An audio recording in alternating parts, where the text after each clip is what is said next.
Tonight, a primetime medical drama on Capitol Hill as the full Senate cast its first vote on health care reform. I'm Jeff Glor. Also tonight, tough action in China against the H1N1 flu amid charges that Beijing is covering up the full extent of the outbreak. Dozens arrested at the University of California's Berkeley campus as student anger at tuition hikes boils over. And piano prodigy. How did this 10-year-old get to Carnegie Hall? Practice and a talent far beyond his years.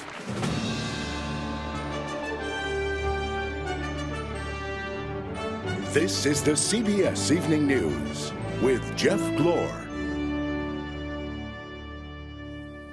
Good evening. This has been a crucial night in the long-running and hotly debated issue of health care reform in this country. The full Senate was in session this evening, voting on a motion to block a potential GOP filibuster, a necessary step to allow that bill to be debated on the Senate floor.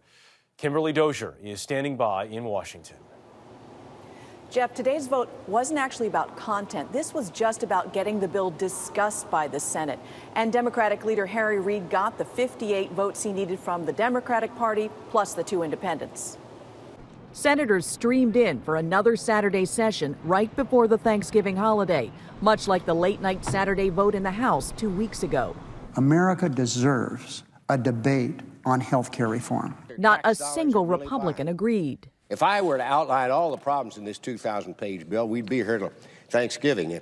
It's sort of like we're like a mosquito in a nudist colony. There's so many targets to attack in this bill, we don't know which one to hit. Even 2 Democrats refused to commit until hours before the vote, before doing so reluctantly. It is clear to me that doing nothing is not an option. Their main concern, the cost of covering 30 million uninsured Americans. Much like the House bill, the Senate health care plan requires most Americans to buy coverage through their employer, privately, or through a public plan. The Congressional Budget Office estimates the Senate version will cost around $850 billion over 10 years. That's far less than the $1.1 trillion the House version costs. And the drafters of both insist they save more than they spend. Everything in our bill is fully paid for. Both bills trim Medicare costs by more than $400 billion. Unique to the Senate bill, a 5% tax on elective plastic surgery and a tax on the so-called Cadillac health care plans, those that cost more than $8,500 for individuals and $23,000 for families. Both bills have government-funded insurance known as the public option. The Senate version does allow individual states to opt out of the public option, but it's still a sticking point for many senators. Though Reid will have help winning them over. Reid will be able to go to all of his Democrats and use the president and get the president involved and basically trade away what they need to trade away in order to get the 60 votes. An administration official told me the White House will work through Thanksgiving to try to keep up the pressure and the momentum. Though there's no guarantee this bill will pass, they still hope to have a finished bill on the president's desk by the end of the year. But with the time running out on the calendar, a more realistic deadline is probably the president's State of the Union address early next year. Jeff? All right, Kimberly Dozier in Washington tonight. Kimberly, thank you. Meanwhile, new numbers out on the H1N1 flu indicate the flu may have peaked here in the U.S. 43 states now report widespread swine flu activity compared with 48 states 2 weeks ago. The epidemic has claimed the lives of 171 children and teenagers in the U.S. China has imposed some of the toughest measures in the world to prevent the spread of swine flu. But are they really working as well as the government there claims? Celia Hatton in Beijing has more. As China enters its peak flu season, authorities are warning local hospitals to tell the truth regarding the spread of the H1N1 flu virus, vowing to punish anyone who fails to report new flu cases or deaths. The threats come after a prominent Chinese doctor, Zhong Nanshan, questioned why China's official H1N1 death toll remains in the double digits, while other countries with much smaller populations post much higher numbers. He's convinced the government's covering up the spread of the H1N1 virus. That's a serious accusation in China, which suffered global embarrassment after attempting to conceal the deadly SARS virus in 2003. But this time, China's sheer size may contribute to the problem of underreporting. It's hard to really count every case or diagnose every case because there's just so many cases out there. Many of them are not coming to see doctors or getting diagnosed. Chinese officials have been battling the H1N1 virus for months, aggressively quarantining travelers who might be infected and researching their own homegrown vaccine. China was the first country to approve a vaccine. Now it's in full production. And 53-year-old Fan Jianfun and her family are seizing their chance to get it. The government's taking care of us, she explains. They're among 1.5 million people getting vaccinated every day across China. The authorities aim to inoculate 80 to 90 million people by the end of the year. That's just 7% of mainland residents. But it's the other 93% of the population that's causing concern. Most of China's 200 million migrant workers don't qualify for the free vaccine. But the government insists it will vaccinate as many people as possible, including migrants, though right now the manufacturer has hit its production limits.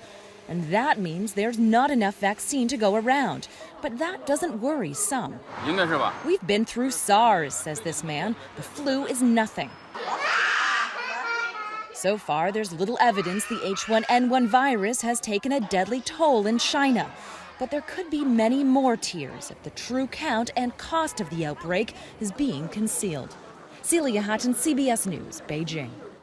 Here at home now, this week's recommendations on scaling back mammograms and pap smears have created concern and uncertainty for many American women. An expert panel advised against routine breast cancer screening for women between 40 and 49 and recommended that women over 50 have mammograms only every other year. For more perspective on that, we are joined by our medical correspondent, Dr. Jon LaPook. John, good to see you. Long week for you. Sure. I think it's fair to say that there has been some bashing of this panel by both patients and doctors, we should say, fair or not. We've had a couple days now to process what happened. What went wrong this week? Well, Jeff, I think the task force had a very tough job. They had a very difficult analysis, a lot of statistical models, tough to understand. I even had trouble understanding them, right? And they're trying to make it understandable for the public. And something got lost in the sauce, I think, with the messaging. What they didn't say was that you're not allowed to have a mammogram at 40 or you can't have it every year instead of every 2 years, okay? They're saying it's up to the doctor and the patient. What would be terrible from my point of view as a physician is if the insurance companies now take this and say, we're not going to pay for this test. You certainly understand the emotion here. Absolutely, okay? On the one hand, you've got a public health issue. What's best for the nation? On the other hand, if you're the 40-year-old woman, you're thinking, well, what about me? Okay, I've got the risks of anxiety and the risks of a biopsy that I didn't need and maybe a little bit of risk of radiation, although people think that's minor. And on the other hand, you have the risk of death. And that's frightening, terrifying. Okay, so if we look past the understandable anger and confusion of this week, if we look a few years down the road, what do you see? Well, I think one of the good things that's come out of this is that now there's more of a national conversation. And the task force does point out that there are some problems with mammography. It does save lives, but it's not a good enough test. One problem is that it picks up a lesion, but some of the times that lesion is growing so slowly it's not going to kill the person. Other times it's so quickly that it doesn't matter that you picked it up early. And then finally there's that last group where mammography definitely saves your lives. We have to figure out how do you enlarge that last group? How do you do new tests, MRI, ultrasound, and things we haven't even thought of to increase the number of women whose lives are actually saved by a screening test. And right now, easier said than done. All right, Dr. Jon LaPook, thank you very much. Up next here on tonight's CBS Evening News, turmoil on campus over California's tuition increases. The kind of protests not seen in decades broke out at many college campuses in California this week, following a steep hike in tuition at state schools. A severe budget crisis is the cause in California, but this is a growing problem at campuses across the country. Here's Ben Tracy. Stay here all night! University of California students were arrested. Others barricaded themselves in buildings. Education should be free. Hundreds took to the streets this week, all boiling with anger over a plan to significantly increase tuition fees. University officials had to be escorted by police off the UCLA campus after voting to raise costs more than $2,500, or 32% on families making more than $70,000. An annual UC education will now top $10,000. Room, board, and books add an additional $16,000. We're going to beat back the budget attacks. Tiffany Lofton, already working a full-time job to pay tuition, may now have to drop out. I'm pissed off because I spent my first year of college, my second year of college, and now my third year of college taking out loans and investing in the UC system, and now they're kicking me out because I can't afford it. UC officials say the fee increase is unavoidable. The state already cut $1.2 billion of their funding. They've turned away students and furloughed staff. We've seen our support in the state go down by 50% over the last 20 years and by 20% within 1 year. The financial fallout is not just being felt here in California. States across the country with tight budgets are slashing education, and students are paying the price. State aid to public colleges plummeted nearly $4 billion last year, even as enrollment grew. Average tuition at four-year public colleges rose 6.5% to $7,000 this fall. At private colleges, average tuition is up 4.4% to $26,000, not including room and board. Most students end up paying far less because of financial aid. Most states, tuition at public universities, tuition alone is still under $10,000 a year. I think what you're going to see is that, double in some cases to be more like private colleges. Students fear public schools are no longer living up to their name. They want us to bail out the UC system, and that's not our job. Our job is to come here and get educated. Now they have to learn new ways to pay for it. Ben Tracy, CBS News, Los Angeles. A smashing debut at the box office for the Twilight saga New Moon. Millions of fans lined up for screenings of the vampire sequel at the stroke of midnight. New Moon set records of more than $26 million for midnight sales and opening day sales of almost $73 million. Just ahead on tonight's CBS Evening News, the Muslim cleric linked to the Fort Hood shooting. Investigators are looking closely at emails alleged Fort Hood shooter Army Major Nidal Malik Hasan sent over the past year to a radical Muslim cleric who used to preach in Virginia but who now lives in Yemen. One law enforcement source told CBS News the emails didn't raise a red flag because they didn't indicate Hasan would take any action. We get more now on the cleric himself from Hari Srinivasan. If he came for evil, then we're going to kill him with his own sword. American-born cleric Anwar Awlaki called Major Nidal Hasan a hero after Hasan allegedly carried out the Fort Hood massacre. Awlaki left the U.S. for Yemen in 2002 and now uses the internet as his pulpit. He's kind of a jihadi-style televangelist who's producing these lectures and these books and these webcasts that really serve to inflame the jihadi masses. Part of Awlaki's appeal to young Western Muslims may be his ability to boil down the al-Qaeda ideology into plain English. Awlaki has written essays like 44 Ways to Support Jihad, which advises praying to become a martyr and taking up arms. And the main oppressors, he says explicitly, are the United States and the West. According to trial evidence, the men convicted of plotting to attack New Jersey's Fort Dix and the group training outside Toronto to attack the Canadian Parliament were influenced by Awlaki. Radical imams influencing terrorist acts are nothing new. Followers of the blind Egyptian sheikh Omar Abdel Rahman carried out the first World Trade Center bombing. He is the Genghis Khan of this century. In London, followers of Abu Hamza al-Masri included convicted 9/11 conspirator Zacarias Moussaoui and shoe bomber Richard Reed. Time and time again, when we've investigated either plots or attacks, we've seen that some of the people involved have fallen under the influence of these clerics. Imam Johari Abdul Malik from the Falls Church, Virginia Mosque, where Awlaki preached 8 years ago, says then Awlaki spoke of interfaith dialogue and nonviolence. Now, Johari is asking Muslims to disavow Awlaki's work. I'm not asking the government to remove the speeches of Anwar al-Awlaki. I'm asking the Muslim community to remove those speeches. For Imam Johari, self-censorship may just be the first step to overcome the shadow cast by Anwar Awlaki.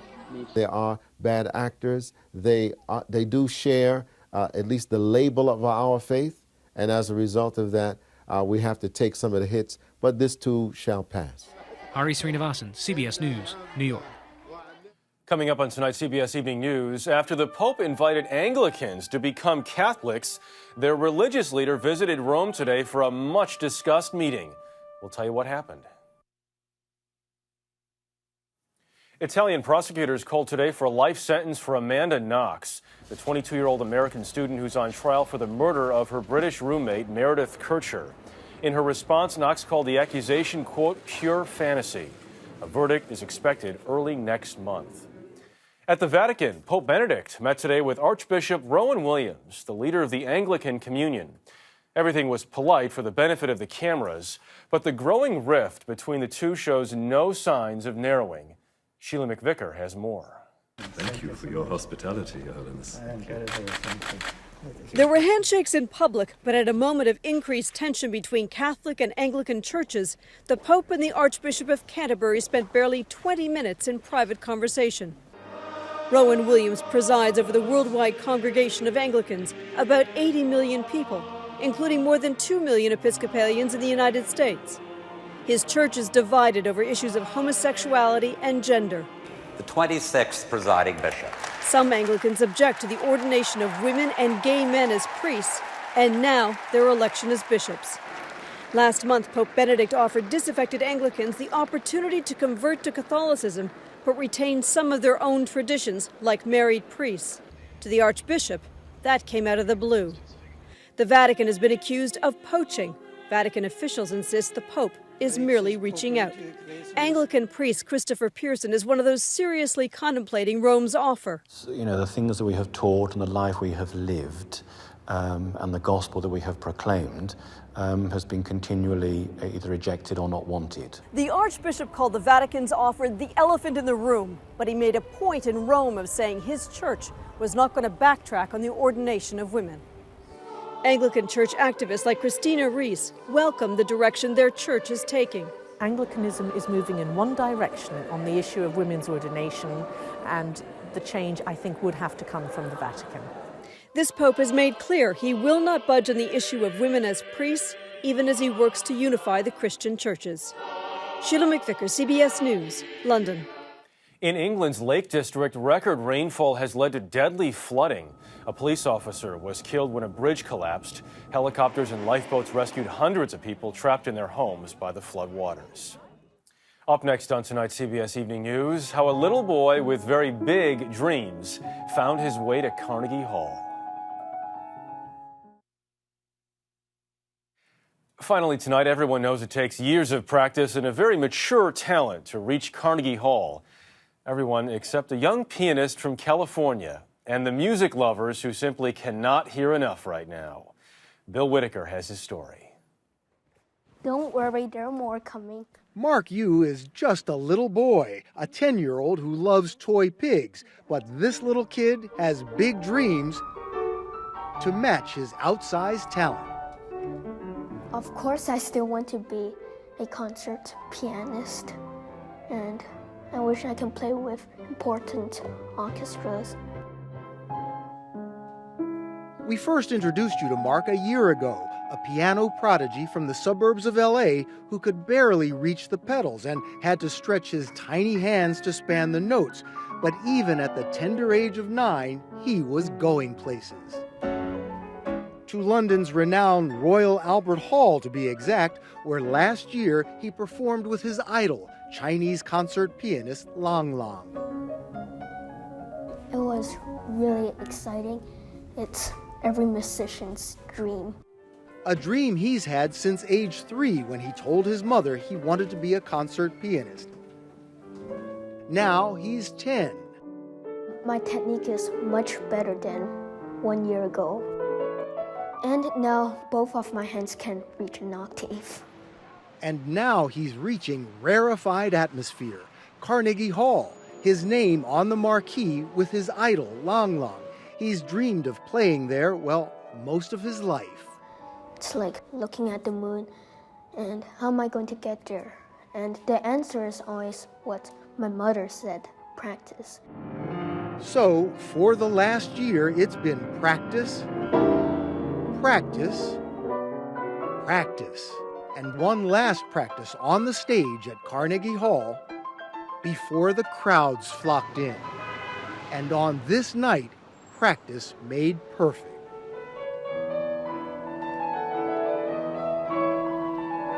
So what happens when you reach your goal at so young an age? Well, who says you can't do it again? I would love to come back to Carnegie Hall alone someday, and I think I will. Mark Yu is a little kid with big dreams. Bill Whitaker, CBS News, Los Angeles. That is the CBS Evening News tonight. I'm Jeff Glor, CBS News in New York. Good night.